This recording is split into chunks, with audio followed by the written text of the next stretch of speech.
Les appels à un troisième mandat de Félix Tshisekedi se multiplient. Pour la quasi-totalité des ténors de l'Union sacrée, il faut impérativement changer la Constitution. Tandis que dans cette même famille politique, les voix dissidentes sont rigoureusement réprimées. Mesdames et messieurs, bienvenue dans cette émission. Pourquoi devons-nous changer la Constitution? Pourquoi ne devons-nous pas la changer? Ce sont des questions qui divisent la classe politique. Deux invités sont avec moi sur ce plateau pour trouver des réponses à ces questions qui restent suspendues pratiquement sur toutes les lèvres des Congolais. Le premier est à ma droite, il est secrétaire général du parti politique Congo Mon Héritage, Jojo Maele. Bienvenue. Merci beaucoup, monsieur Hervé, pour votre invitation. Je profite pour vous saluer. Merci. Mon co-débatteur avec qui nous allons naviguer dans le monde des idées. La première des choses, il faut s'incliner face aux morts. Là, j'ai transite rapidement à l'est du pays parce qu'il y a certains Congolais inconscients qui ont décidé de prendre les armes contre la République. Quand je parle des Congolais inconscients, il y a Nanga, il y a Kabila et consorts. Alors, je compatis avec mes frères qui sont à l'est du pays. Mes salutations aussi les plus déférées à la première institution Félix-Antoine Tshisekedi et par ricochet. Laissez-moi terminer par deux éléments. Le premier élément, c'est plébisciter et encourager l'action de l'honorable Enoch Batouti. Il y a le speaker de l'Assemblée nationale, l'honorable Boji, qui a été au Kivu, qui a eu une mission d'itinérance. Alors, il a eu à visiter quelques villages, il a eu à visiter aussi quelques cités, quelques localités. Il était même arrivé proche de la ligne des fronts à 3 km, accompagné par l'élite de Beni, dont je citais les noms, l'honorable Enoch Batouti. Donc, cette dynamique de pouvoir communier avec la population, de pouvoir être en contact permanent avec la population, merci nous beaucoup. Plaise. Et puis, je finirai aussi par, je vous ai dit des éléments, je finirai aussi par plébisciter FIDEC. FIDEC qui est le parti de l'excellence Fifi Masuka. Pourquoi? Parce qu'ils ont lancé ici à Kinshasa une opération d'octroi de cartes des membres, l'identification. Moi, j'ai vu la manière dont ils ont eu à faire cette identification en utilisant les matériaux modernisés.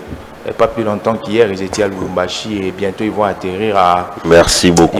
Ils vont atterrir, je finis, ils vont atterrir au Lualaba. Et félicitations à la personne qui était au four et au moulin.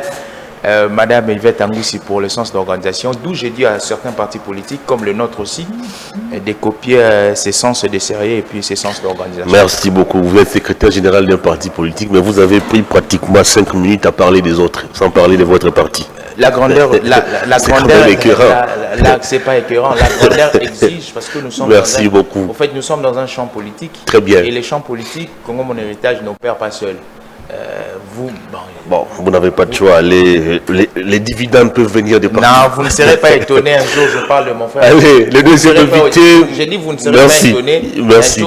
D'ailleurs, il y a l'un de vos confrères dans le passé, lorsque vous étiez en bas, lorsqu'il était arrêté et brutalisé par, je prends parti local, j'ai à parler de lui, donc je n'ai Merci pas beaucoup, merci beaucoup. Allez, le deuxième invité, mesdames et messieurs, est de l'opposition, coordonnateur du mouvement des révolutionnaires congolais. Marley Vouvou, bonjour, bienvenue. Merci, cher Hervé. Bonjour à mon débatteur, Jomaïle. Je salue tous les Quinois et toutes les Quinoises. Je dis bon début de semaine aux Congolais et Congolaises, surtout aux Congolais, Congolaises, à nos compatriotes qui sont jusqu'aujourd'hui dans des zones occupées. Vous avez compris que l'Union sacrée ne s'occupe pas de la population, il s'occupe des partis politiques. Il n'a même pas pris le soin de penser à ceux qui sont occupés aujourd'hui. Il en a parlé. Il a préféré saluer ceux qui détournent et ceux qui facilitent l'esclavagisme. Je voudrais ici dire, on ne peut pas prendre l'argent de l'État pour organiser des boutiques personnelles appelées abusement parti politique au Congo. L'excellence, c'est aussi savoir faire son travail, accomplir des missions pour lesquelles vous êtes au pouvoir. Quand vous allez au Lualaba, quand Massouk achète des matériaux modernes, dignes de son nom, loués ici, pour identifier, pour faire adhérer le membre dans son parti politique, pendant ce temps, le Lualaba n'a pas de potable. Merci beaucoup. Moi, j'ai fait le Lualaba. Les Lualaba n'ont pas d'eau. Je dis bien, les Lualaba n'ont pas d'eau potable. Le Lualabé, dans les jours à venir, ils vont souffrir des tumeurs de cerveau et des cancers. Parce qu'ils consomment l'eau tirée par des forages. Or que les terres Lualabé... Même ici à Kinshasa, dans plusieurs quartiers, les gens utilisent D'abord, la différence c'est quoi? Les eaux des forages. La différence c'est quoi? Le Lualaba, c'est sur une terre minière. Toute minérite, traitée ou pas, c'est déjà acidique, c'est un poison. Donc, l'eau qu'utilise le Lualabé, ne soyez pas étonnés dans 5-10 ans que là-bas, la majorité de Lualabé et Lualabès peut souffrir des tumeurs de cerveau. Mais celle-là est louée dans tout le plateau de télé. Chanda, maire, gouverneur. La fille est née de l'Union sacrée. Merci beaucoup. Nous oublions la société. Mieux vaut de l'eau potable pour tous que des champagnes pour un côté. Merci beaucoup. On va retourner du côté de la régie avant de passer au débat. Son nom est resté suspendu sur toutes les lèvres des habitants des Bandalungwa. Il s'illustre depuis un moment par des actions à impact visible et au profit des habitants de cette municipalité. Il n'est pas acteur politique, mais il a une oreille très attentive aux desiderata de ses frères et sœurs des Bandalungwa. Lui, c'est Yves Bouya, surnommé le très natif des Bandalungwa. Il a encore fait parler de lui ce dimanche 8 mars en réunissant les femmes de toutes les couches sociales de la commune de Bandalungwa pour célébrer la journée internationale des droits de la femme. L'occasion faisant les larrons, dit-on, Yves Bouya a saisi la balle au bon pour présenter officiellement la sortie de sa fondation dénommée Les Amis de Yves Bouya. Témoin oculaire de cet événement, je vous en parle à travers ce récit. Suivez. Le terrain Adi, dans la commune de Bandalungwa, a servi de cadre pour accueillir le rassemblement ce dimanche 8 mars 2026 des femmes de toutes les couches sociales de cette municipalité venues célébrer la journée internationale des droits de la femme à l'appel de Yves Bouya. À son arrivée, un accueil digne de son statut de natif de Bandalungwa lui a été réservé par les femmes rassemblées sur les lieux de l'événement. Au menu de son allocution, la présentation officielle de la fondation dénommée Les Amis de Yves Bouya, une fondation qui nourrit les intentions d'œuvrer dans la prise en charge médicale. Ça va tous les jours. Tous les jours. Mais prise en charge médicale. C'est quoi la prise en charge médicale? Au Béli, aux alliés membres, il y a fondation Les Amis de Yves Bouya. On a en règle de cotisation, $10 les mois, $10 les mois, 20 ou 21 000 francs, $10 les mois. Ceux qui ont payé ont commis 50 ou 60, ma pension carte, ma indiqué une hôpital ou un message, ma téléphone, une adhésion, aucun hôpital ou on a qui carte. Je pense que quand on a vu un critère informatique très bien. Ce que dans l'hôpital, on a qui ces cartes, aux alliés membres de la fondation Yves Bouya, aux en règle de cotisation, les mois qu'à $10. Prise en charge médicale par PSU. Outre le volet sanitaire, la fondation Les Amis de Yves Bouya envisage également de s'apaisantir sur la formation professionnelle et l'encadrement de la jeunesse. La formation professionnelle. Nous allons apprendre coupe et couture, pour créer un salon de coiffure. Convaincus de son attachement au bien-être social des habitants de Bandalungwa, quelques participantes ont exprimé leur satisfaction de voir Yves Bouya se pencher davantage à leurs préoccupations.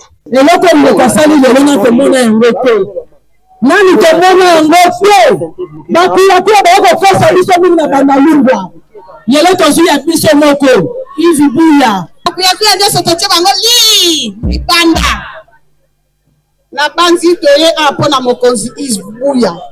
Eloko banda lokola lisano. Notons qu'après la remise des pagnes aux participantes, plusieurs adhésions ont été enregistrées à la fondation, marquant ainsi la fin de l'événement. Allez, on ouvre directement le débat. Je reviens à vous, Jojo Maele. Le changement de la Constitution. Le débat est déjà lancé.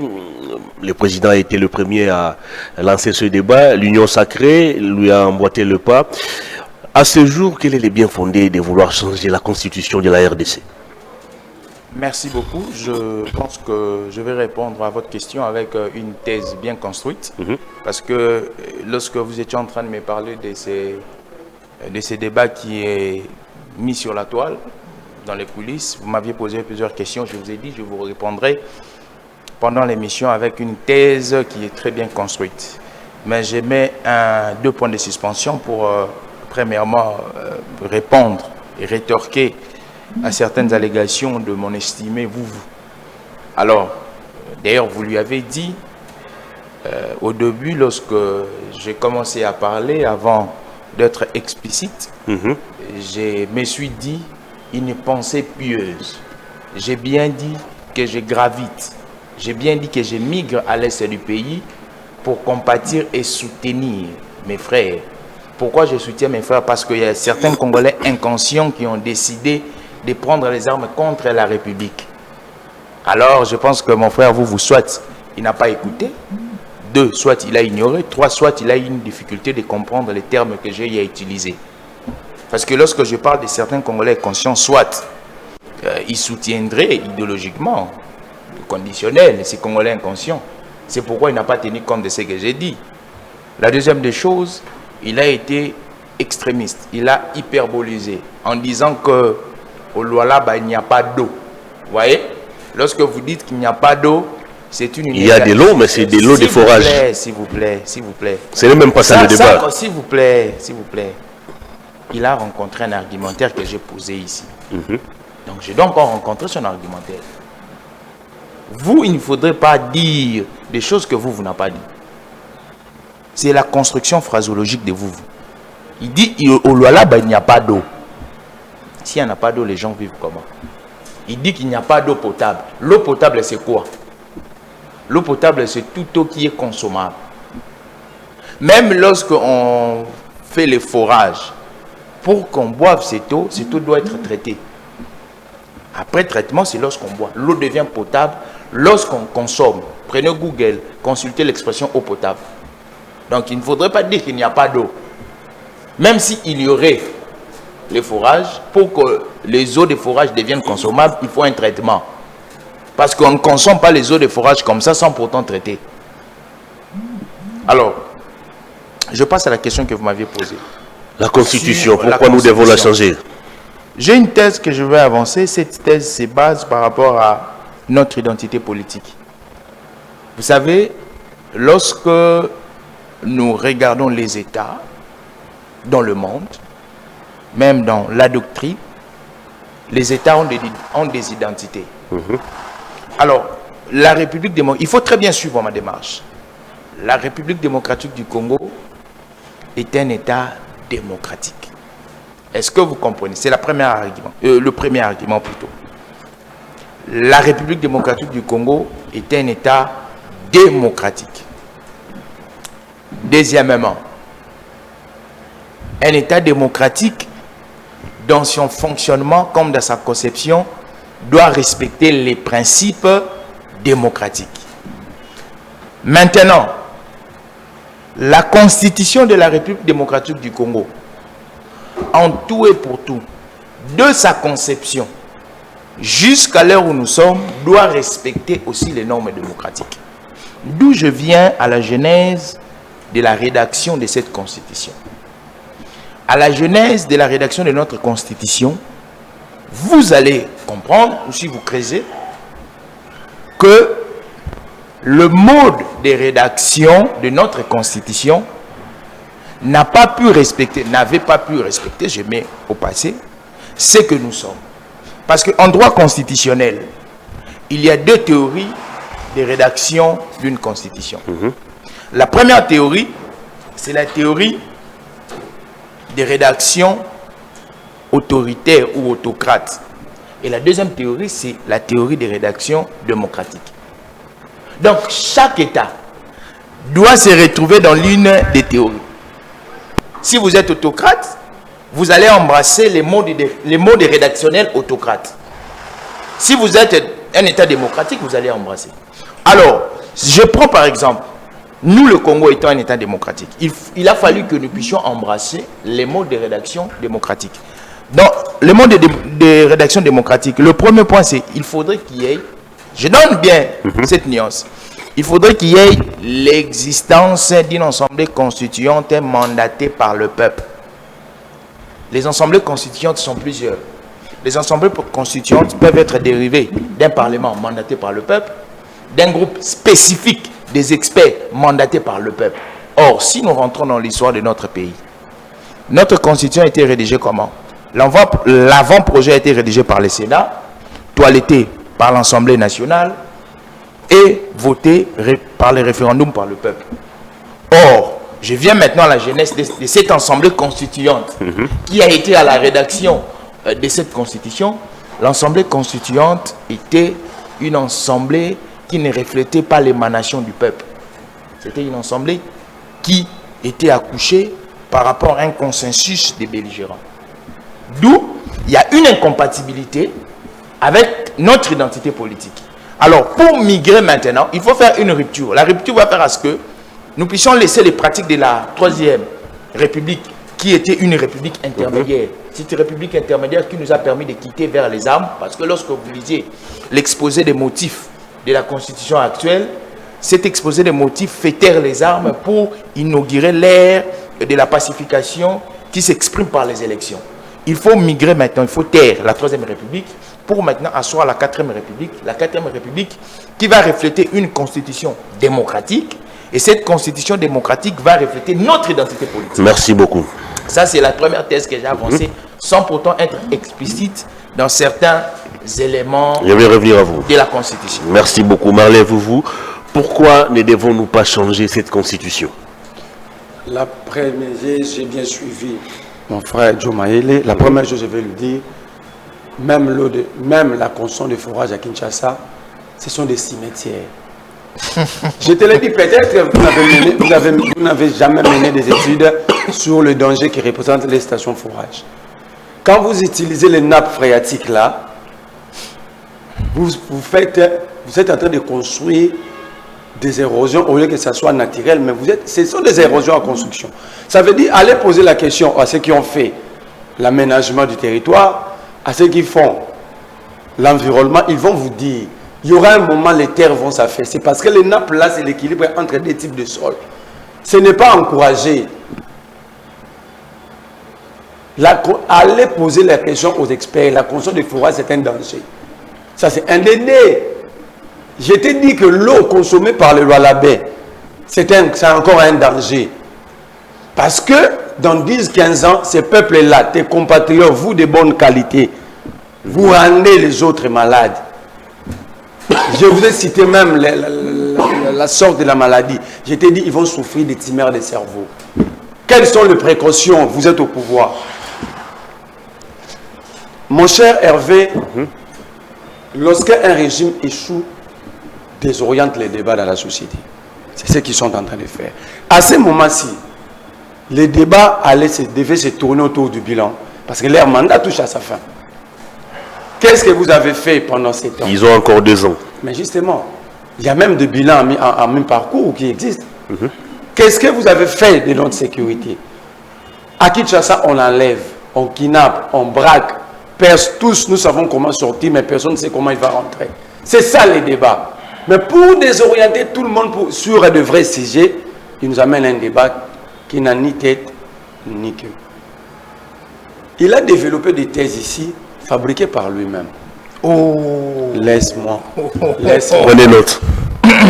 Parce que le débat ici, ce n'est pas un débat lié au concept démocratique, troisième. Non. Pourquoi on veut changer la... Je crois que c'était ça la thématique. Pourquoi voulez-vous changer la Constitution? Et pourquoi vous vous opposez aussi à ces changements? Premier mensonge. Il dit que c'est une Constitution construite par le belligérant. Faux. L'IDPS n'était pas un parti de belligérants, mais était à San City, représenté par Maman Eve Mazaïba et Moubaki. Faux. Il a menti. Parce que pendant le dialogue de San City, il y avait des groupes rebelles. Kabila n'était pas un rebelle, il était au pouvoir. Ok?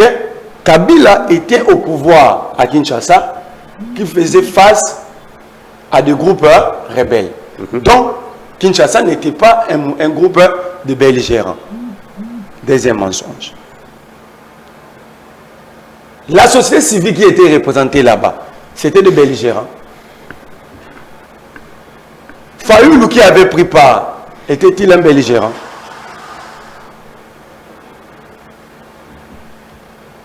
C'est une constitution élaborée par la volonté des Congolais. Et d'ailleurs, cette constitution est plus légitime parce que ça a été approuvé au mois de décembre 2005 par la population. Cette constitution, elle est totalement légitime. Il a rappelé ici l'absence de légitimité qui a caractérisé le Parlement de l'époque. La légitimité, c'est quoi? On ne parle pas de la légalité, la légitimité. C'est l'acceptation populaire, de la majorité populaire. Cette constitution était soumise au référendum vrai ou faux. Le peuple l'avait approuvé vrai ou faux. Cette constitution, elle est légitime parce que ça a été approuvé par la majorité des Congolais. J'ai suivi le prof Jean-Louis Essambo, l'un des co-rédacteurs de cette constitution. Il a même dit, si ce n'est pas la meilleure, je vais vous envoyer la vidéo, c'est parmi les meilleures constitutions. Il a même démontré pendant une conférence que la France a adapté sa constitution en étudiant la nôtre. Je parle bien de Jean-Louis Essambo. Tu peux contredire si vous avez le temps, parce que moi, mon téléphone est en mode silence et en mode avion. Vous pouvez demander à ton confrère, non, écris-lui, il t'envoie la vidéo, vous balancez ici. Je parle du prof Jean-Louis Sambo. Il sera ridicule parce que je veux. Quand il va contredire. Mais à ce jour, tous ces scientifiques ont pratiquement changé d'avis. Je parle d'un co-rédacteur. S'il contredit Sambo, je vais prendre son morceau-là et la vidéo de Sambo collée et publiée, il sera ridicule. Je te parle là. Donc, Sambo nous dit la constitution congolaise a aidé même la constitution belge parce que la Belgique n'avait pas de cours constitutionnels. Ça, c'est Sambo, c'est un expert, un co-rédacteur. Qui l'a dit? Moi, le débat, c'est que ce n'est pas ce que Kabouya dit. Kabouya a menti à tout le monde, comme lui, il a menti ici, que c'est une constitution de belligérant. Vous chutez par là. La personne qui a écrit les boches de cette constitution n'a jamais été belligérant. Je parle du prophète Augustin Mampoui. Il n'a jamais été belligérant. Ok? Mais parlons de la belligérance. Le plus grand parti de belligérance, c'est l'IDPS. L'IDPS a participé dans toutes les rébellions qui a connu ce pays. J'ai dit l'IDPS. Et je mets tout membre de l'IDPS à défi de venir m'affronter sur cette question. Merci beaucoup. Donc, je cite. Kabouya a menti et les Joe Maëlé ont applaudi. Kabouya a dit la constitution, Mobutu avait touché la constitution 19 fois. Mais c'est pourquoi l'IDPS a combattu Mobutu. Ok? Soit c'était par jalousie, soit l'IDPS c'était un parti des inconscients. Merci beaucoup. Deuxième élément, Kabouya ment, c'est un illettré historique, c'est Kabouya. Dans un pays, dans une société des hommes normaux, Kabouya c'est un... Par élégance, il méconnaît l'histoire. Non, c'est un illettré historique. Dans une société des hommes normaux, Kabouya c'est un agriculteur artisanal. Merci beaucoup. Parce que je vais revenir à vous. Mouzé n'avait pas de constitution. Je vais revenir à vous. Mais Kabouya a dit, gardez vos cartouches. Mouzé a révisé 3 fois la constitution. Gardez vos cartouches. Mesdames et messieurs, on va encore retourner du côté de la régie pour avoir la pensée des ténors de l'Union sacrée sur la constitution de la RDC. Suivez. Constitution tozanango. Nazalaka istika bakomaka constitution wana. Bato na wage babande koswana na radio, télévision na ba réseaux sociaux. Pe nazo koseka poana nini. Constitution ye moko alobi nga boko ko changer ngai. Article 218. Ye moko constitution alobi boko ko changer ngai. Soko président de la République alobi to changer constitution apesi ba idée na ye. Ils ont bon côté. Bongo. Soki ba député moitié na bango balobi to changer, to ko changer. Soko 100 000 ya peuple congolais, 100 000 ndenge bo famille boy. Bo komi mukanda to changer constitution, to ko changer. Yango. Biden nyonso wana balobi to changer. Bo komi botindi na pas parlement. Na parlement président Tshisekedi azana majorité. Majorité ya ba député baza bana union Sacré. Y compris nga moko. Na lobi toko changer. Nga na ndimi to changer. Pour tout ça la élection il y a 2028 toko sala ngona constitution ya si. Naganisi na mokili depuis Nzambe asala biso. Eloko to changer te Bible hein. Baloba Nzambe to changer yango te. Mais oyo nga na lobi na bino ke tango basalaki yango nga pe na zalaki. Bayaki constitution oyo toza nango eza constitution taillée sur mesure pour plaire les belligérants. Boza kona na ngai ceux qui mutulelo alobi yaza d'accord na constitution. C'est son point de vue etali biso te. Jour ya kokoma na bokonzi soki akoluka ya kozongisa yango. Et c'est méchant même de dire que sous notre règne ici qu'on ne touche pas à la constitution, mais c'est très méchant. Mobutu a changé la constitution, Oyemoka Salaki, 17 fois. A révisé 17 fois. Laurent Désiré Kabila, décret loi Naye, il y a le 27 mai 1997. Oya Salaki Tango Outina rébellion, a touché 3 fois. Régime il y a Joseph Kabila. Constitution et prévoyait qui élection présidentielle à 2 tours. Oye ba voté qui na référendum. Mais yé atali à l'obino intérêt n'angeza nakati. Pas même l'intérêt de la population. A retouché constitution wana pour na kolongola élection de 2 tours à un seul tour. Au nom de quel principe? Régime Oyo ya IDPS pour brandir biso ba menace pour le baketoro ko toucher na constitution. Naza koye sabino na poko alelo. Constitution batu bafanda kimia toko toucher yango. Tokani. Na le biboye. Yango nele tolobi tout droit na 3. Makanisi o biso to réfléchir na niveau ya parti biso to kotia yango na mesa na to kotia yango na niveau union sacrée to kosora bande konyoso to ba ko accompagner yango. Baliaka dongo na solité. To kosala te kaka o ba mande koki c'est bon atika pesa pour pesa nani. Apesa nani. Comme moto ba pesa pasa na ngo nini. Il faut to suna mokonga moka to mema idéologie na ti to ko kondimisa ngo. To kotamula na baliaka dongo na solité.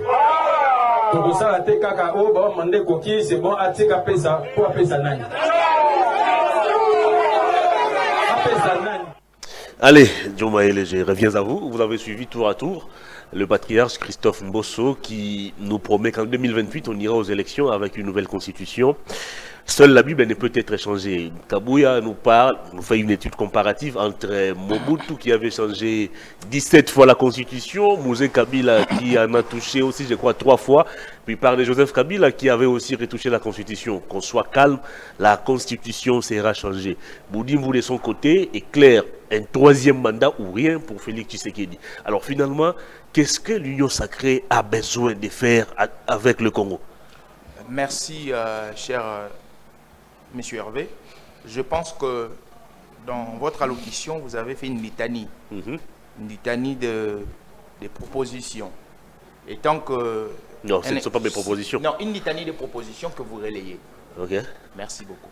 Et tant qu'un intellectuel éveillé, je pense qu'aujourd'hui, voir mon pays avec cette divergence idéologique des pensées, je dirais bravo au régime actuel pour la maturation de notre démocratie. D'abord, ça c'est un premier élément. Pourtant, il en a vu de toutes les couleurs. Il en a vu de toutes les couleurs, dans quel domaine, où et quand. Dans les domaines de contradiction aussi, dans le domaine de la parole et de la réflexion. Jusqu'à présent, il occupe toujours sa fonction. Il est leader de son parti politique. Désavoué par le bureau du Sénat. Mais c'est comme ça. Au fait, nous sommes dans un régime démocratique où la parole et les idées sont les éléments de bataille. Je pense ici, je suis avec mon estimé vous avec qui nous sommes en train d'échanger. Est-ce que nous avons tenu les machettes ou les armes? Non.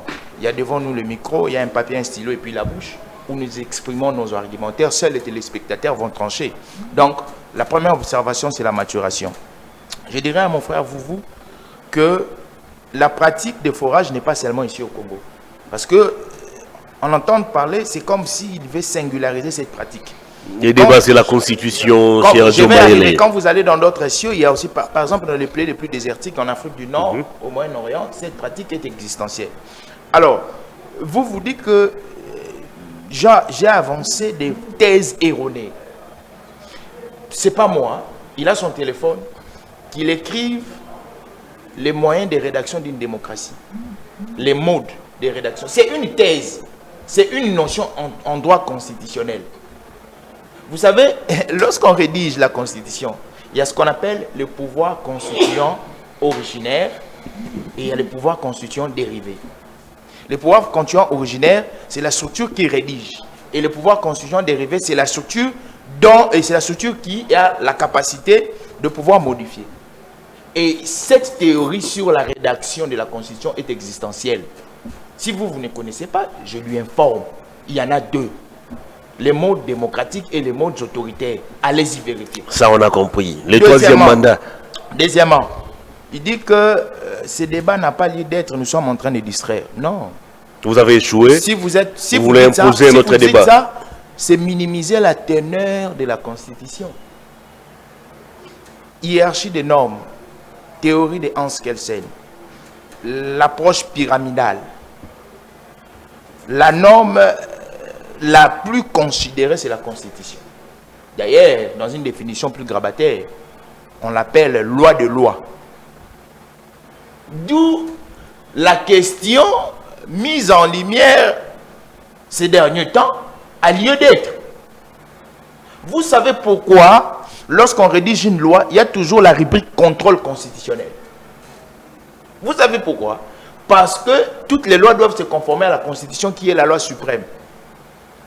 Donc lorsque vous minimisez le débat sur la Constitution, moi je pense que, je ne sais pas,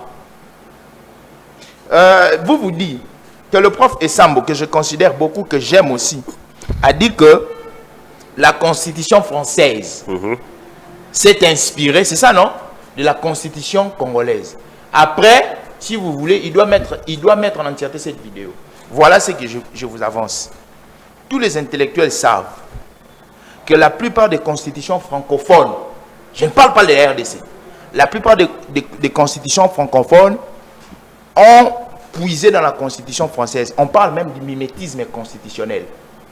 La Constitution que nous avons actuellement, je vous le démontre, la Constitution que nous avons actuellement a été promulguée le 18 février 2006. La Constitution française a été promulguée en 1958. Il y a 68 ans d'écart. 68 ans d'écart entre la Constitution française et la Constitution de la République démocratique du Congo.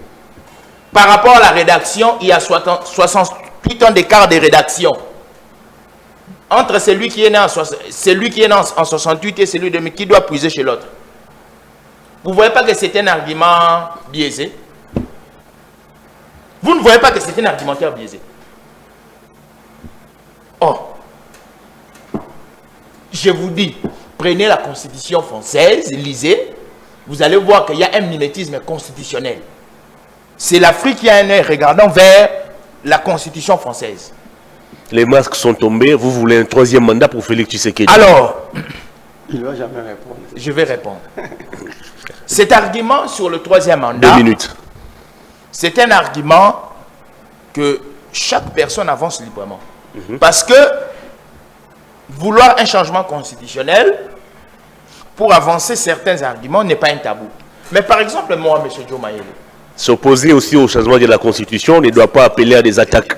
Pas des attaques. Comme Bati en a reçu. Pas des attaques. Bati n'a pas reçu des attaques. Bati a reçu une contradiction. Une contradiction. Ah bon? Oui. Qui a attaqué Bati? Physiquement, il a été atteint. Oh. Les attaques ne sont que physiques. Mais moi, par attaque, vous entendez quoi? Lorsque une personne, par exemple avec vous, qui dit qu'on ne doit pas changer la Constitution, moi je dis qu'on doit changer. Ça, c'est une attaque.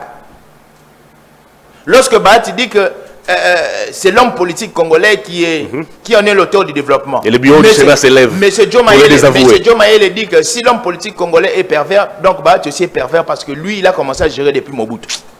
Est-ce que ça, c'est une attaque? ou c'est une contradiction? Par exemple, la question sur les mandats illimités des députés. Les députés, nous connaissons jusqu'à preuve du contraire certains députés chefs coutumiers qui ont commencé de 2006 jusqu'à aujourd'hui. Est-ce que si on pouvait limiter les mandats d'un député pour avoir une rotation intellectuelle dans le Parlement, est-ce que c'est une mauvaise chose?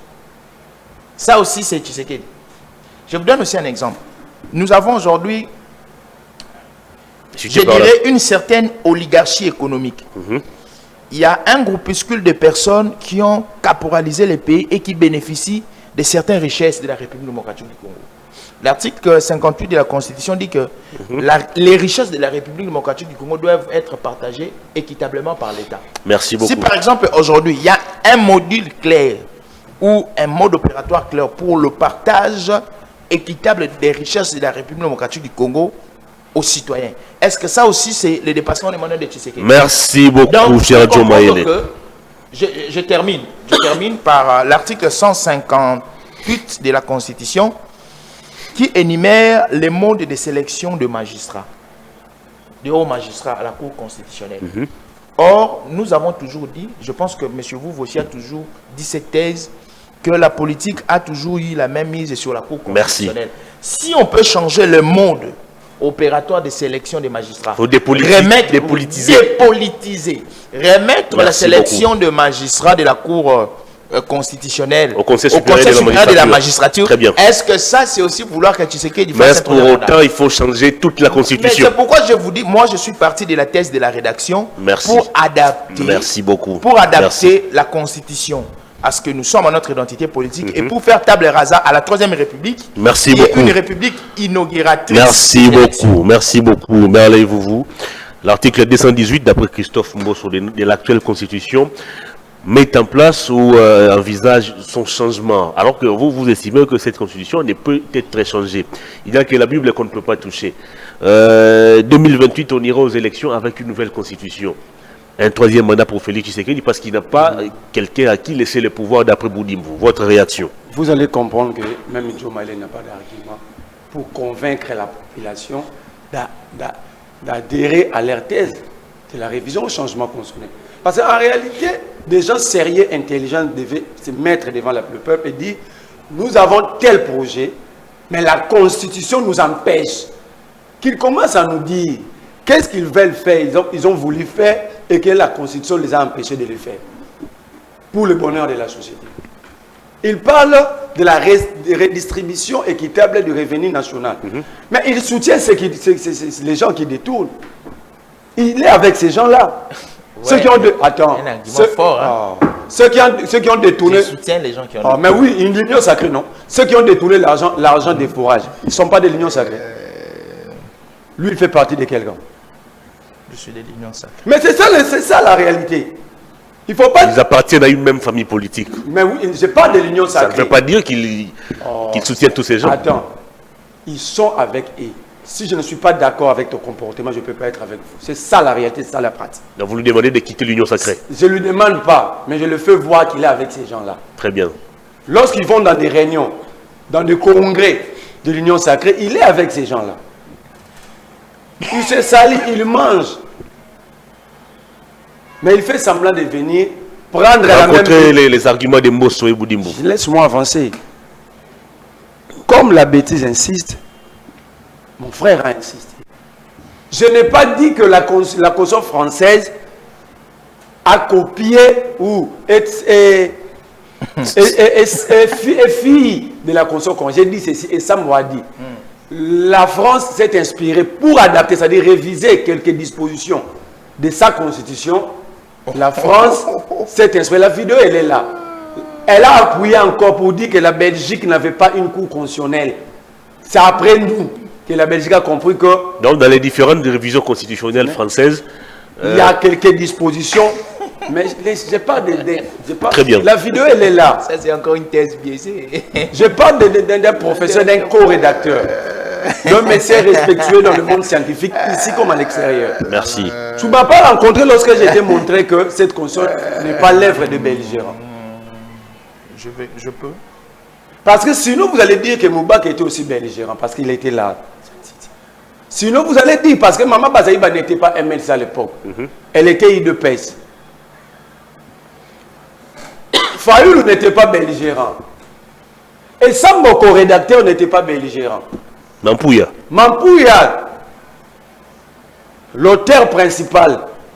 D'ailleurs, Mampouya avait dit dans l'un des plateaux chez Jean-Pierre Kalembe que la première inspiration, c'était le combat de l'UDPS.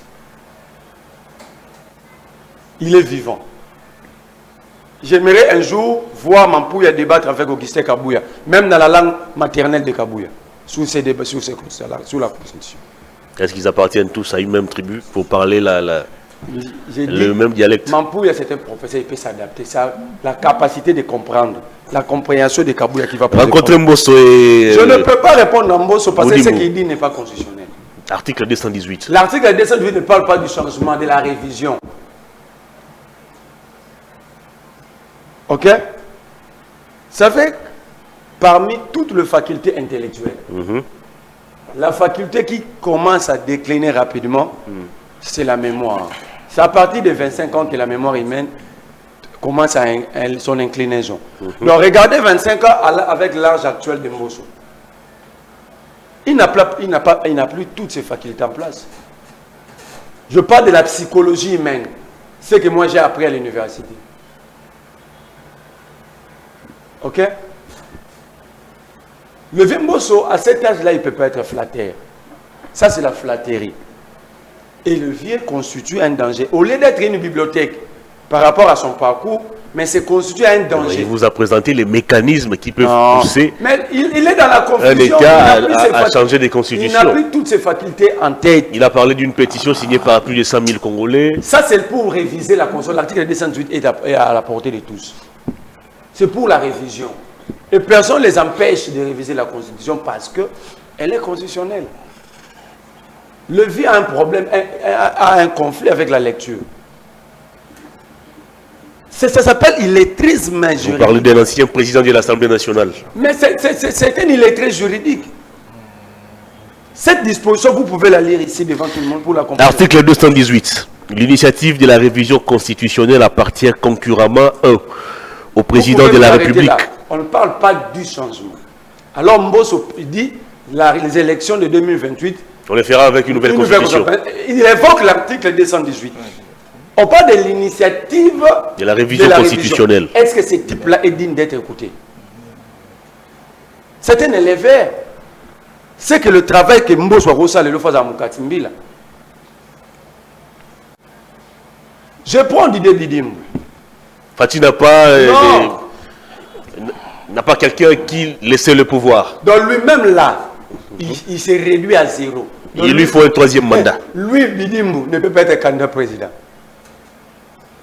Donc il sait qu'il n'a pas de capacité. Parce qu'il pouvait dire, Fatih, conformément à la Constitution, moi je suis là, j'ai toutes les facultés, parce que conserver le pouvoir le plus longtemps, ce n'est pas garder la même personne. Donc Bidimbu dit à ses enfants que moi, votre père, j'ai aucune capacité. Donc je suis même ministre par hasard. C'est ce qu'il dit. Voyez-vous le niveau des gens qui prétendent avoir un troisième mandat? Ils sont conscients qu'ils sont incapables. Bidimbu ne peut pas être président de l'Assemblée nationale, ne peut pas être premier ministre, ne peut pas être président de la République, Louis Bidimbu. Le génie blanc.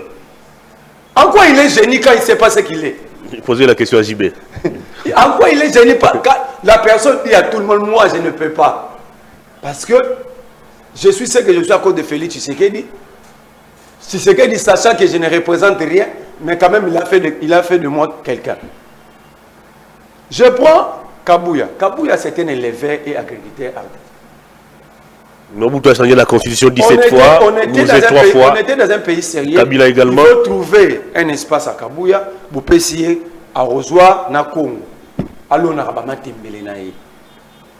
Kabouya, même en Haïti, il ne peut pas être conseiller d'un chef de riz.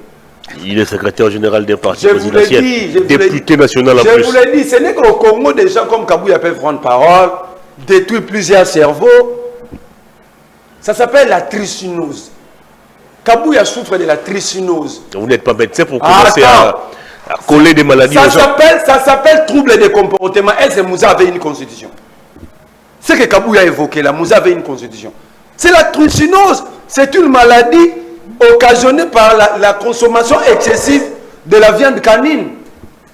Et il vous a dit qu'il en consommait? Ce n'est pas moi qui l'ai dit.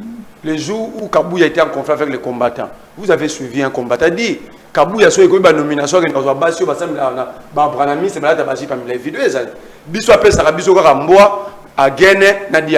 ça veut dire. Mais ça reste à vérifier. La vidéo existe. Bien sûr que oui, mais si c'est on va vérifier. Il a dit, le consommateur a dit, c'est Hervé Itoma qui nous donne ça.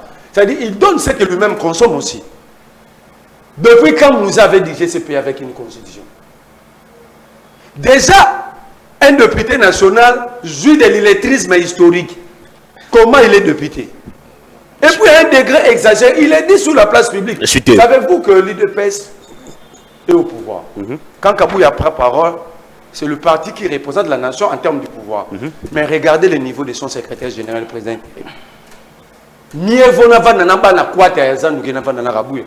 Comment ça? D'ailleurs, je donne raison à Tony Bolamba, l'ancien gouverneur de l'Équateur. C'est lui qui peut écouter Kabouya, ce qui n'a rien à faire la journée. Merci beaucoup. Vous citez par là. Joe Maele. Kabouya dit que Mobutu avait révisé ses multiples constitutions 19 fois. 17. Bon, 17 fois. Mobutu était dans la dictature et ils disent qu'ils sont des démocrates. C'est déjà des régimes opposés. Comment il peut prendre un modèle dans un régime dictatorial? C'est comme Tshisekedi dit, je vais me comporter à Hitler. Merci. Deux, Kabouya dit que Mouzé avait touché 3 fois la constitution. Kabouya doit montrer à nos enfants dans la punition que nous allons donner à Kabouya de faire le tour des universités et montrer la constitution par laquelle... Vous allez infliger une punition à Kabouya, qualité d'équipe. Non. Ce n'est pas parce que moi et Joe Maele, nous avons le temps de passer dans des télés que nous sommes plus intelligents. Savez-vous combien des enfants ont suivi Kabouya? Non, ne blaguons pas. Les enfants qui s'apprêtent à affronter les examens d'État. Ne blaguons pas. Peut-être nous pensons que nous, merci beaucoup. Nous avons le privilège d'être dans des plateaux ou d'organiser des meetings. D'abord, Kabouya, il dit vouloir organiser des matinées politiques, mais il organise à 21h. Ce n'est qu'une appellation. Je vais revenir à vous. Ce n'est pas une appellation. Merci beaucoup. Merci beaucoup. Il y a même un problème avec les sémantiques. Merci beaucoup. Allez. Je cite, Kabouya a dit, Kabila Joseph. Vous l'avez déjà dit. Kabila Joseph a révisé la constitution. La présidentielle se faisait à 2 tours. On a basculé à un seul tour. Or, la seule révision sous Joseph Kabila, c'est à 2011. Où on est passé des 2 tours à un seul tour à la présidentielle. Alors, merci si beaucoup. je vous dis que Kabouya est mieux pour vendre les carburants en litres, vous dites que je suis en train de merci beaucoup. Allez, Joe Maele. Quand vous prenez les Kadhafi en je vous ai retiré la parole. Merci. Merci beaucoup. Merci beaucoup. Joe Maele, c'est quoi les liens entre le développement d'un pays et la longévité au pouvoir d'une autorité? Merci beaucoup. Je pense que tout dépend des conceptions. Vous savez, il y a des conceptions qui sont sociologiques du leader. Il y a des conceptions qui sont religieuses. Il y a des conceptions aussi mythologiques. Tout dépend des conceptions. Parce que quand vous allez par exemple en Iran, c'est plus le castre, les conceptions religieuses de la personne et du leader. Quand vous alliez... pour le cas de la RDC par exemple. J'arrive s'il vous plaît. La beauté d'être avec Joe Maele sur le plateau, c'est ça. La politique comparée, s'il vous plaît, j'arrive.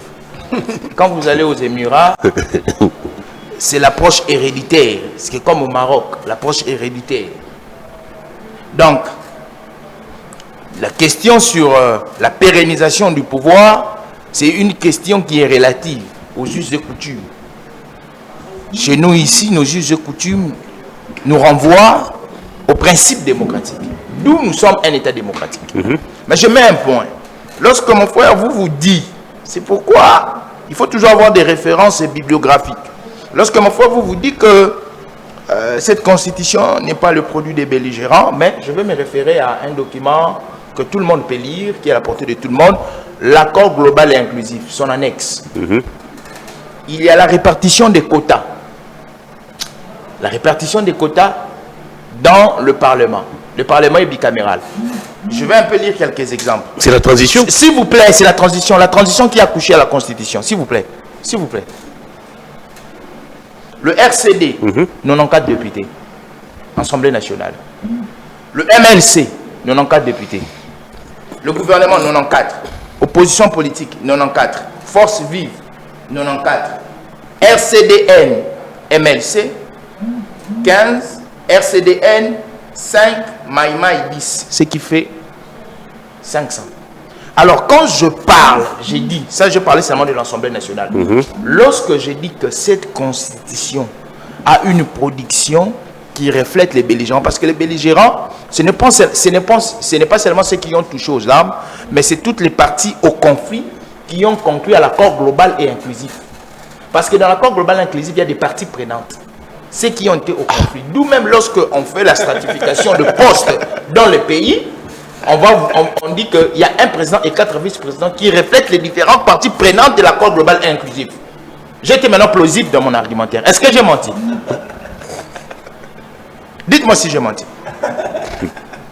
Lorsque monsieur vous dit que tantôt il parle de l'union sacrée, il colle l'union sacrée aux affaires étatiques, tantôt il va parler des autorités de la République. J'aimerais que monsieur vous soit un fixateur.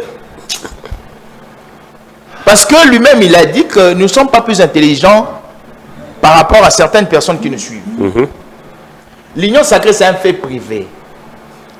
S'il vous plaît, je ne vous ai pas dérangé. L'union sacrée, c'est un fait privé. Une machine politique, comme la vôtre. Hein. L'union sacrée n'est pas une 5e institution du pays. En lisant l'article 68 de la Constitution, il y a ce qu'on appelle la stratification institutionnelle. Il y a une litanie, il y a une énumération plutôt des institutions. Nous n'en avons que 4. L'union sacrée, c'est l'appareil qui a produit les animateurs institutionnels. Alors, parfois, il ne faudrait pas coller certains passifs du gouvernement ou actifs à l'union sacrée. Non, ce n'est pas l'union sacrée qui gère. Il faut citer les institutions. Institution président de la République, institution gouvernement, institution parlement et cours et tribunaux. Mais tous ces gens sont l'émanation de l'union sacrée. J'aimerais bien que dans un vocable plus approprié, qu'on parle des institutions. L'union sacrée, c'est un fait privé qu'il faut disloquer. Alors, un fait privé qui a tenu ces élections primaires dans un bâtiment public. Mais un bâtiment public qui est louable, qui est demandable. Vous avez loué. Mais un bâtiment public qui est demandable, qui est louable. Donc, l'hémicycle là de l'Assemblée nationale est louable. J'ai dit qu'il est louable et demandable. On revient, s'il vous plaît, on revient dans les cas échéants. Non, je parle d'un cas échéant. On revient dans les cas échéants. Les cas échéants, c'est les élections de 2028. De 2028. Non, pas des élections de 2028. Les élections, les primaires de l'Union sacrée. Le palais du peuple, c'est l'expression populaire. Si vous allez au palais du peuple, c'était le premier. Vous parlez de l'esplanade du palais du peuple. Ce primaire était pour les députés, choisir les candidats. Fallait choisir un candidat président de l'Assemblée nationale. Mais le siège de l'Union sacrée. J'arrive. Ce n'est pas le siège de l'Union sacrée. Par circonstance, il y a une activité qui s'est faite. Cette activité, s'il vous plaît. D'un fait privé. Cette activité qui est liée aux parlementaires. Donc, si Ensemble pour la République, il y a aussi des députés nationaux décident de tenir sa réunion. Non, ce n'est pas une réunion, c'est une élection. C'est une élection. Bon, ça répondait à quelle loi? C'est pas une loi. C'est pas une loi. Si ça ne répond à aucune loi de la République, comment vous allez la tenir dans un bâtiment public? C'est une demande qui est conjoncturelle. Autant l'opposition politique aussi. Ah bon? Oui, autant l'opposition politique, si il Fayoum peut se réveiller un jour et aller tenir la réunion de décider. Dites-moi. Aussi, il n'y a pas eu de réunions qui se sont tenues, il ne faudrait pas affirmer cette allégation. Si aujourd'hui l'opposition politique. Mais cette élection primaire répondait à quelle loi? S'il vous plaît, si l'opposition politique intraparlementaire voudrait, je mets au conditionnel, choisir un représentant, faire les élections au sein de l'hémicycle, personne n'interdira. Ah bon? Oui, personne n'interdira. Personne n'interdira. Mais oui, où est maintenant le caractère? Personne interdira. J'ai bien dit l'opposition intra-parlementaire. Donc, les parlementaires de l'opposition qui veulent. Oh, attendez. On parle de l'union. Laissez-les évoluer, s'il vous plaît. L'union sacrée va organiser ses activités dans l'hémicycle. Liées lié, s'il vous plaît, avec les parlementaires pour choisir. Lié, j'ai bien dit, c'est lié avec les parlementaires pour choisir un président. Depuis quand ça s'est fait? Autant, j'ai dit depuis quand ça s'est fait? Autant aussi l'opposition politique. Non, nous n'allons pas le faire. J'ai dit, nous sommes respectueux des textes. Vous êtes parlementaire, vous n'êtes pas parlementaire. Nous parlons de ce qui s'est passé là ne concerne nullement le Parlement. C'est une violation. Ça concerne le Parlement, pourquoi? Parce que ceux qui ont participé sont des parlementaires. Ils ont tenu une activité extra-parlementaire. Non, ce n'est pas une activité extra-parlementaire. Parce que l'élection primaire d'une famille politique. Primaire d'une famille politique au sein d'un bâtiment public. Donnez la nuance. Élection primaire d'une famille politique pour présenter un candidat. Ça reste privé. Pour présenter un candidat où? Ça reste privé. Ça reste privé. Pour présenter un candidat ça reste privé. Pour présenter un candidat où? Au sein de la même institution. Ça reste privé. Au sein de la même institution. Quel est le caractère légal? S'il vous plaît. Écoutez. Quel est le caractère légal? Il n'y a pas un fondement de cette activité. À ce que moi je sache, il n'y a pas un fondement légal. Parce que c'est purement doctrinal. C'est que nous sommes dans une démocratie. Nous sommes en train d'organiser. Nous organisons des élections pour choisir celui qui va nous représenter. Ces élections sont liées à notre institution. Donc moi aussi, m'a fait convoquer une réunion des députés dans ce n'est pas une réunion, mon frère. Aujourd'hui, l'ensemble pour la République et ceux qui sont de l'opposition peuvent faire leur élection dans l'hémicycle de l'Assemblée nationale. Mais oui, ils peuvent choisir leurs représentants dans l'hémicycle de l'Assemblée nationale. Revenez dans les débats, revenez dans la Constitution. Oui. Vous avez tantôt esquivé ma question. Je n'ai pas esquivé. La longévité au pouvoir et le développement d'un pays, c'est quoi le rapport? Mais, vous savez... On a Sassou ici en face, le Congo Brazza n'est pas devenu la France. Kagame, Biya, Théodore Obiang, tous ces États n'ont pas atteint les niveaux des États-Unis ou de la France, malgré la longévité au pouvoir de leurs dirigeants. Est-ce que il faut lier... Qu'est-ce qu'un troisième mandat de Félix Tshisekedi va changer dans le fonctionnement du pays? Moi, je pense ici. Je pense ici. C'est que le président Tshisekedi, concernant surtout la question sécuritaire, il a des avancées. Il a démystifié la thèse rwandaise. Selon laquelle? La thèse rwandaise, selon laquelle ils étaient minoritaires, les Tutsis minoritaires, ils ont été toujours discriminés. Et pour ça, il lui faut un troisième mandat. S'il vous plaît, s'il vous plaît. Je ne pense pas. Aujourd'hui, je parle en termes. Je ne parle pas en termes de la longévité du président Tshisekedi. Une minute. Moi, je parle en termes de la rupture entre la 3e et la 4e République. Vous voyez? Cette rupture va justement appeler à un troisième mandat de Félix Tshisekedi. Cette rupture... Le compteur sera remis à zéro, n'est-ce pas? Écoutez. C'est une supposition. On peut avoir une troisième... On peut avoir la rupture avec la 3e République. Reconduire. Parce que lorsqu'on va rédiger la Constitution, le pouvoir constitutionnel originaire peut reconduire les mêmes formalités que ceux qui sont dans l'actuelle Constitution. Les formalités des sélections du président de la République. Très bien. Lorsque vous faites des mandats, vous ne pouvez plus, postuler. Mais le grand problème pour moi... Ceux qui parlent d'un mandat de 7 ans pour le président. Tout ça, je vous ai dit, ce sont des thèses. Ce sont des arguments. En fait, j'aime ces débats. Pourquoi? Parce que nous avons plusieurs courants qui sortent. Merci beaucoup. Plusieurs courants qui sortent. Merci et ces beaucoup. courants font à ce que nous puissions réfléchir. C'est comme ça que les intellectuels réfléchissent. Nous parlons de la Constitution française. Cette Constitution a été révisée 25 fois. Or, la France... vous parlez de la révision et non du changement. Je parle de la révision. Et non du changement. Je parle de la France elle-même, elle est à la 5e République. Vous savez, qu'est-ce qui a occasionné le fait que la France quitte la 1e, la 2e, la 3e, la 4e République? Ce sont des changements constitutionnels. Non. Mais c'est quoi? Lorsque nous quittons d'une république à une autre, automatiquement nous changeons la constitution. Merci beaucoup. Merci beaucoup. Merci beaucoup. Qu'est-ce qu'il a? Qu'est-ce qu'il y a? Vous voulez vous fâcher? Non, je ne veux pas me fâcher. Merci beaucoup. Moi, quand je suis en extase, c'est comme ça que je réfléchis. Merci. Ici, je suis en extase. Merci beaucoup. Cher Marley, vous. Ce débat sur le changement de la Constitution commence à devenir dangereux. Tu as tenté de se prononcer, il a reçu des rafales comme pas possible. Le bureau du Sénat l'a désavoué. Vous, du côté de l'opposition, vous jouez un peu au silence. Qu'est-ce qui vous motive? Qu'est-ce qui vous fait croire que Félix Tshisekedi veut s'offrir un troisième mandat? J'ai même suivi Julien Paluku dire que Kagame est au pouvoir depuis 1994. D'abord, Julien Paluku, un autre illettré historique. Kagame n'était pas arrivé au pouvoir. Mais vous lui laisser dire il est très historique. Historique, parce que ça, il s'agit de Ce n'est pas l'histoire. une insulte. Ce n'est pas C'est la aussi méconnaissance historique. Écoutez. En fait, je pense que vous c'est un communicant. C'est un communicant de laissez-les évoluer. C'est un communicant de votre Merci parti. beaucoup, merci. Mais parfois, lorsqu'on communique, il faut être élégant. Merci beaucoup. On est élégant dans ces métiers. Allez-y. Qualifiez de rebelles sans être rebelles, c'est nous. Est-ce que sur ces plateaux, nous vous avons qualifié de rabais? Laissez-les évoluer, s'il vous plaît. Tu t'appelles pas Julien Palougou. Non, je dis qu'il faut être élégant. Non, il faut dire à Julien Palougou, il est du style Kivu, il a vie. Nord Kivu. Il est du Nord Kivu, il a vu comment le régime Kagame a pris le pouvoir. Kagame n'était pas président. Kagame était le vice-président. Jusqu'aux environs de l'an 2000. Donc, il a menti. On ne peut pas vous laisser mentir parce que vous voulez soutenir un homme à la place de soutenir la République. Julien Palougou a menti, est-ce que c'est la vérité? Vous pouvez regarder ton enfant à la maison, dire que Julien Palougou a dit vrai, que Kagame était au pouvoir depuis 1994. Ben, non. Je peux répondre. Si vous me permettez. Laissez-moi Prenez note. Prenez note. Laissez-moi continuer. Pour changer la constitution. Kagame est devenu président le 24 mars 2000. Non, ça c'est une nuance. Il est au pouvoir. Non, il a dit... Être aux affaires et être président, c'est deux choses différentes.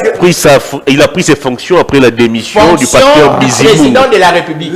Il a été vice-président de 94. Bon, okay. Mais lui, quand il dit qu'il a été au pouvoir... Voilà la malédiction. Je laisse. Merci beaucoup. Voilà la malédiction. Est-ce que vous avez suivi, Julien? Je laisse. Il a d'ailleurs suivi.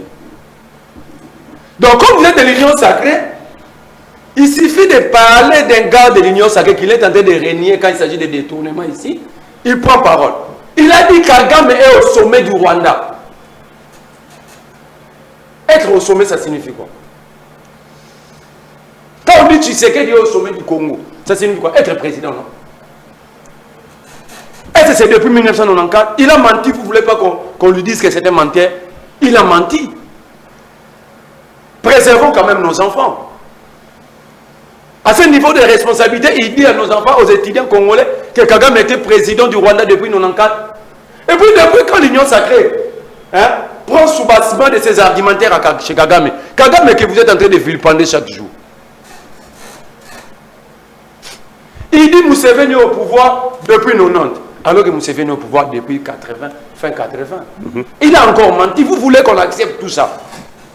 Parce que vous voulez changer la constitution, ça vous donne directement droit de venir mentir à l'opinion publique. Et il dit, l'aider là, utilise Bahati, il a de preuves. Mais lui, il a été plus de 15 ans gouverneur du Nord Kivu. Il n'a jamais rendu compte sur des poches d'insécurité parce qu'il était là. C'est à lui de nous retracer l'histoire. Il a dirigé la province du Nord Kivu pendant plus de 15 ans. Quand on acquise les Mangasusu et autres, dans un état sérieux avant que Julien Palougou devienne soit nommé ministre, il devait d'abord rendre compte de sa première gestion. Alors, pour esquiver tout contrôle, il s'est fait chantre. Sakayusa, Kimupap. Personne n'a développé une thèse pour contredire Bahati Lukwebo. Je vous prends un cas. Bochab dit la constitution a vieilli parce que, généralement d'ailleurs, la constitution, toute constitution devient vieille à partir de 17 ans. Il a dit l'âge minimum pour la changer, c'est 17 ans. Ok. On veut ramener le mandat du président de la République à 7 ans. Renouveler avec une seule. Pour les profs d'Aïwel, c'est d'ailleurs 9 ans non renouvelables. Je prends 17 ans. Je prends 7 ans. Donc, Bochab veut nous dire, chaque 17 ans, nous allons commencer à changer la constitution. C'est ça la thèse, non? C'est-à-dire, on change, on bascule pendant la 3e République, 4e République. D'après 17 ans, on le change mandat encore. du président quitte de 5 à 7 ans. C'est lui qui va être élu. Il va être élu pour 7 ans renouvelable une fois dans 14 ans. C'est lui qui va les remplacer. Il n'a que 3 ans pour changer encore la constitution. Est-ce que Bochab a encore toutes ses facultés en place? Il en a. Ah, merci. Je prends l'autre Lambata. Voilà là où l'autre. Ça, l'autre est là, professeur Mbata. Il est l'autre. Est-ce que c'est de l'injure? Est-ce que je l'ai minimisé? C'est des dénis. L'autre Lambata. La question que je pose à Mbata. Quelle est la condition qui lui empêchait Kabila de changer dans le passé? Que Mbassa Mbata tenait des colloques partout pour dire que c'est la meilleure condition d'Afrique. Autre temps, autre mœurs. Il était opposant, là il est au pouvoir, il a peut-être compris l'arène. Mbata a dit, c'est l'épigraphie de Mbata. Ceux qui pensent réviser la Constitution et que cela signifierait respecter la Constitution, c'est comme ceux qui pensent violer leur maman signifierait témoigner de l'amour à cette mère. Là c'est Mbata. Mbata, l'épigraphie de Mbata, je vous l'envoie. Donc Mbata veut violer sa mère, tu sais qu'il veut violer maman Marthe. S'il vous plaît, s'il vous plaît. Non. Limitez-vous à lire cette épigraphe. J'en ai pas besoin. S'il vous plaît, s'il vous plaît. Je suis dans l'épigraphie. Nous sommes en direct, évitez certains propos qui peuvent choquer. S'il vous plaît. Non. S'il vous plaît. Évitez des mots qui peuvent choquer. C'est moi qui l'ai dit ou c'est Non, s'il vous plaît. Évitez des mots qui peuvent choquer. Donc, Mbata avait choqué la société alors. Pourquoi il est en liberté? J'ai dit c'est que le professeur, le plus grand cerveau de l'Union sacrée a dit. Il a même écrit, je parle de son épigraphie. Celui qui pense toucher à la Constitution, c'est comme celui qui pense violer sa maman. Donc, tous ces gens, les Joe Maël, cherchent à violer leur maman. S'il vous plaît, s'il vous plaît. Mais c'est l'épigraphie de Mbata. Je vous interdis ces discours. Mbata dit encore, il suffit de penser ça au siège de l'INC à l'époque. Parce que les gens ne connaissent pas. Quand ils parlent de belligérants, il faut le dire à Joe Maël que Mbata aussi c'est un belligérant. Avant d'être à l'INC, il était RCD. Mbata. C'est comme Ezibaya Mapia.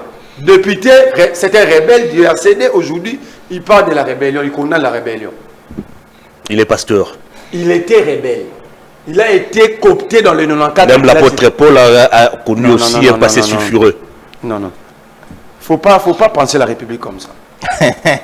Mbata a dit, penser simplement toucher à la Constitution, c'est un crime. C'est une infraction imprescriptible. Au siège de l'INC.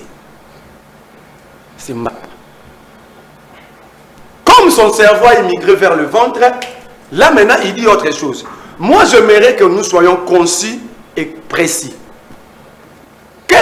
Joe Maël, avant de quitter ce plateau, doit dire aux Congolais quels sont les deux projets, deux projets qu'a l'Union sacrée pour le développement du Congo et que la Constitution leur empêche de mettre sur la mise en place du gouvernement dans le délai. Non. La mise en place du bureau définitif de l'Assemblée nationale. Regarde que l'Union sacrée, c'est un groupe de périphériques, intellectuels. Je m'explique. L'article 219 dit ceci. Il faut dire à Mbosso, à cet âge-là, c'est un retraité. Mais comme il veut être actif, voilà, il commet des accidents même dans ses langages. L'article 219, laissez-moi lire ça. Aucune révision ne peut intervenir pendant l'état de guerre, l'état d'urgence ou l'état de siège, ni pendant l'intérim à la présidence de la République, ni lorsque l'Assemblée nationale et le Sénat se trouvent empêchés de se réunir librement. Les rebelles avancent et cherchent à changer la Constitution. Vous comprenez le paradoxe. Hein? Joe Maël, vous avez jugé Kabila pour moi. Participation au mouvement rebelle. Ils ont condamné les Nanga, pourquoi? Parce que nous sommes en guerre. Vous voyagez partout pour chercher des sanctions contre qui? Vous avez récolté les offrandes dans les églises pour soutenir qui? La guerre, non? Chuté. Nous sommes en guerre ou pas? Si nous sommes en guerre, nous sommes sous état de siège. Nous sommes aussi en guerre. Donc, on est doublement empêchés de toucher à la Constitution. Nous sommes sous l'état de siège et la guerre. Mais je cite par ces 15 questions que si Joe Maël aura le courage de répondre.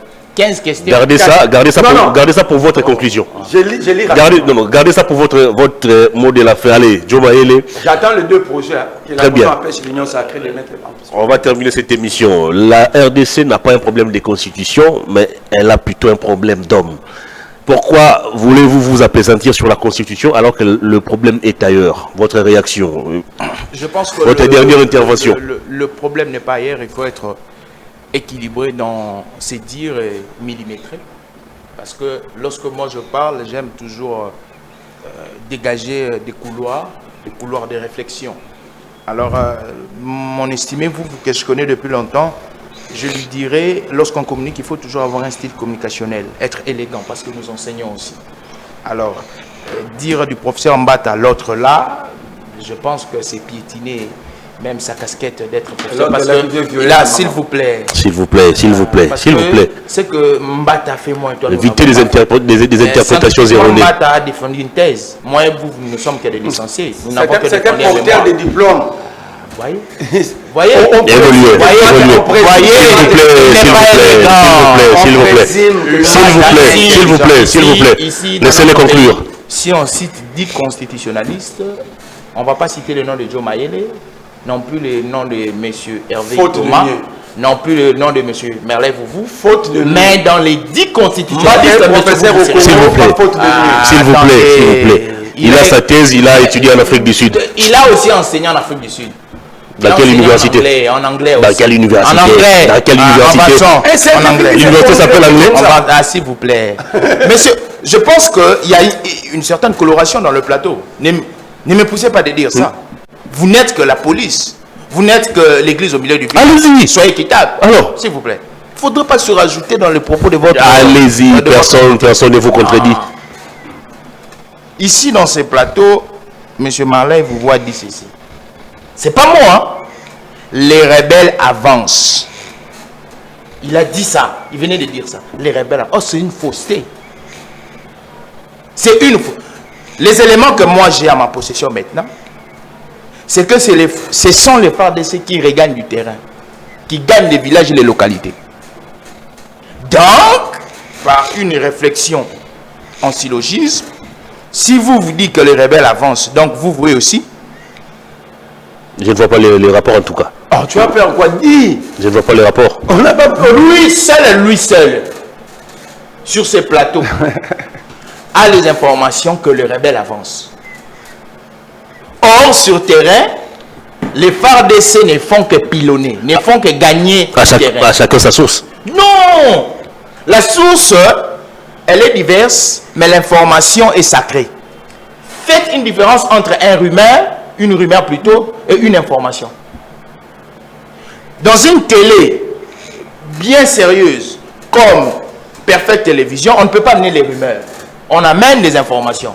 Et vous, vous êtes communicologue, vous connaissez qu'est-ce qu'on appelle information. Une information doit être filtrée, doit être traitée, bien fignolée. Une rumeur, c'est la rue. Même celui qui vend de l'eau pure peut avancer une rumeur. Donc, je comprends que vous, en venant, il a écouté ce qui se disait à Kitambo Magasin ou vers 24, il a entendu un receveur parler, il a écouté, il vient le dire ici à la télé. Donc, il faut être sérieux. Sérieux. Alors, la révision constitutionnelle. Je pense ici, je vous ai dit tantôt... On a un problème d'homme. On n'a pas un problème de constitution. Un problème d'homme, exactement. Un problème de constitution, exactement. Moi, je serai au milieu. Parce que, du moment où les faits sociaux ne riment plus avec les textes, il y a un vide. Et lorsqu'il y a un vide, les textes deviennent anachroniques. En 2016, nous l'avons eu. Les textes se sont tus. Nous avons recouru à l'interprétation de la Cour constitutionnelle pour le mandat du président de la République. Ça, ce n'est pas une réalité. Nous voyons aujourd'hui, je vous ai dit un élément, que les chefs coutumiers, les députés deviennent comme des chefs coutumiers. Ils ne font qu'en transiter législatif. Alors, il serait beau et plus approprié de limiter. Il serait aussi beau de dépolitiser la Cour constitutionnelle selon le dire de l'opposition. Ce ne sont pas des faits. Concernant l'homme congolais ou les politiques congolais, oui, je ne veux pas exclure cette thèse. Il y a certains politiques qui sont dépravés. Mais il faut poser la question sur leur ADN politique. Il y a certains politiques qui sont accouchés par la Kabylie. Ils ont géré 18 ans avec Kabila. Le monde opératoire de Kabila est devenu comme une ADN. Et cette perversion est accouchée dans la société. Il y a certains aussi qui ont transité avec Mobutu vers sa fin. Ils ont cet ADN politique là. L'ADN politique, c'est comme l'éducation dans la maison. Quand vous êtes mal programmé éducationnellement, vous ferez des bavures à l'extérieur. C'est pourquoi, au-delà de tout, j'ai un respect pour le dire de vous, et votre personne. Donc, c'est pourquoi je dis que je suis millimétré. Mais concernant maintenant la personne qui a vomi cette réflexion, c'est M. Bahati. Il doit avoir une remise en question. Un professeur d'université aussi. Professeur d'université de surcroît. Avec thèse, que moi et vous, nous n'avons pas. Il dit que l'homme politique n'est pas de bonne qualité. Mais je fais une déduction. Je parle du général pour terminer dans la particularité. Je prends lui-même Bahati. La seule question que moi j'ai à poser à M. Bahati, vous étant qu'autorité, qu'est-ce que vous avez produit à la République depuis Mobutu jusqu'à aujourd'hui? Parce que l'homme politique, c'est une expression. Dans cet homme politique, il y a vous, il y a Joe Maele. Nous qui sommes de la nouvelle génération. Passez là où il a géré. Dans l'ancienne génération, dans l'ancienne oh papa, aujourd'hui nous avons la nouvelle technologie. Nous connaissons les bilans. Il a été président DG de la SONAS, questeur de l'Assemblée nationale, ministre de l'économie, travail, plan, président du Sénat. Pour qu'on juge l'homme politique d'une manière péjorative, lui aussi il y est. Parce que vous savez ceci, la notion de la minorité de la majorité. Lorsque la majorité domine, même si la minorité est bonne, mais c'est la majorité qui aura l'ascendant. Donc, si l'homme politique congolais est médiocre, est très médiocre, est médiocre. Donc, il n'est pas exempté de sa propre critique. Donc, moi et vous aussi, nous sommes là à l'intérieur. C'est la notion de la minorité de la majorité. Même la notion électorale nous apprend que c'est à partir de 51 qu'on a la majorité. Si on est 49-51, 49 personnes, Bahati s'y trouve, 51 personnes, les autres s'y trouvent. Donc, si on doit généraliser, on doit faire une analyse superficielle de l'homme politique congolais, on dira que Bahati aussi est... Bahati aussi est... Oh, vous entendez que moi j'ai plus complété votre phrase? C'est un syllogisme. Les syllogismes, on apprend ça en logique, papa. On utilise c'est purement scientifique. C'est un syllogisme. C'est une réflexion par syllogisme. C'est pas moi. Donc aujourd'hui, je dirais que les débats sur la personne, l'homme congolais, et les débats sur les textes sont millimétrés. Il y a un 50-50. Le problème, c'est le respect des textes. Il y a un 50-50. Vous ne respectez déjà pas cette constitution. Certaines de ces dispositions ne sont pas appliquées, mais vous voulez la changer intégralement. Pour quelle garantie écoutez, quant à son respect? Écoutez, le respect de la Constitution, c'est une culture démocratique. C'est pourquoi je parlais de la maturation de notre démocratie. En fait, la Constitution a été promulguée en 2006. Automatiquement, on devait avoir le 26 provinces depuis sa promulgation. On a attendu encore quelques années. J'arrive. C'est jusqu'en 2015 que nous avons eu les 26 provinces. Le découpage. Et nous avons eu le découpage avec les commissaires spéciaux. Une notion extra-constitutionnelle. Ok? La gratuité de l'enseignement promulguée depuis 2006, nous l'avons eu sous Tshisekedi. Les Kabylistes, ça vous diront autre chose. C'est plus de 4 qu'on donne des statistiques, non? Aujourd'hui, avec Tshisekedi, je vous donne ces 4 millions d'enfants qui ont repris les chemins de l'école. Merci beaucoup. Et les Kabylistes, les statistiques, sera quoi? Dans certaines provinces, la gratuité avait déjà commencé. Merci beaucoup. Est-ce que la Constitution, lorsqu'elle parle de la gratuité, la Constitution parle... C'est pour l'ensemble du territoire national. C'est pourquoi je réponds à vous. Merci. Je lui dirai, bon, je termine par là.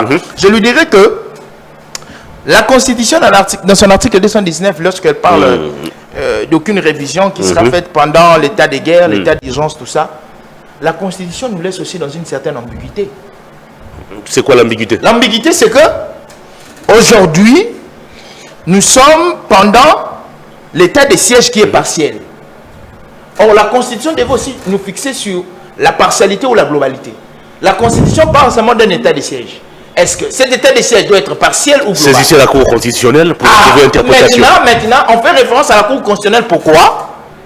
Parce que la Constitution est ambiguë. Merci. Il n'y a pas assez d'interprétation. Alors, pour éclairer la religion, merci beaucoup. C'est pour éclairer la religion. Lorsqu'on doit éclairer la religion, on fait référence à la Cour constitutionnelle. Merci beaucoup. Merci beaucoup. Merci beaucoup parce que vous étiez au sommet de votre réflexion. Merci beaucoup. C'était votre dernière intervention. Allez, On boucle l'émission avec vous, cher Marley, vous ramassez un peu les tout et puis on termine. Merci, cher Hervé. Je vais directement répondre à Jomaël de là où il a cité. Merci. L'état de siège peut être partiel ou total selon la Constitution. C'est quel article? Je vais te donner. Parce que là, je vais te donner l'article même, même en privé. Non, pas en privé maintenant. Maintenant. Faites-le maintenant. Non, maintenant, donnez-nous l'article. Je suis sur autre chose. L'état des sièges partiel ou global qui nous les donne. Qui nous les donne. Maintenant. J'ouvre ma constitution, je veux voir. Il a des idées éparpillées. Non, qui donne. Vous dérangez allez-y. Qui donne l'état des sièges partiels. S'il vous plaît. Il m'a dit, il m'a qualifié de rebelle. Il nous reste que 3 minutes. Non, sois tranquille, j'étais tranquille. On a que 3 minutes pour terminer l'émission. Il m'a qualifié de rebelle sur le plateau. Heureusement, moi j'ai des amortisseurs. Je ne suis pas comme vous, quand on vous touche, vous criez partout, vous prenez des avions pour aller plaire à travers le monde. Le vrai rebelle, c'est vous. Vous vous rebellez chaque jour contre la République. Lorsque vous détournez matin, midi, soir, vous n'avez pas réussi à gérer la République. Au jour d'aujourd'hui, l'unité de mesure de votre régime, c'est l'insécurité. Aucun Quinois sait comment il va rentrer chez lui dès qu'il est dehors. Ni la journée, ni le soir, ni la nuit. Quand votre ministre de l'Intérieur, que vous appelez Jacquemain Chabani, que nous appelons, qui s'appelle Jacquemain Chabani, il vous dit, il dit c'est la place publique, il n'y a pas l'autorité de l'État à la Chambre. Mais là, vous pensez changer la Constitution. C'est un vrai débat. C'est un grand débat.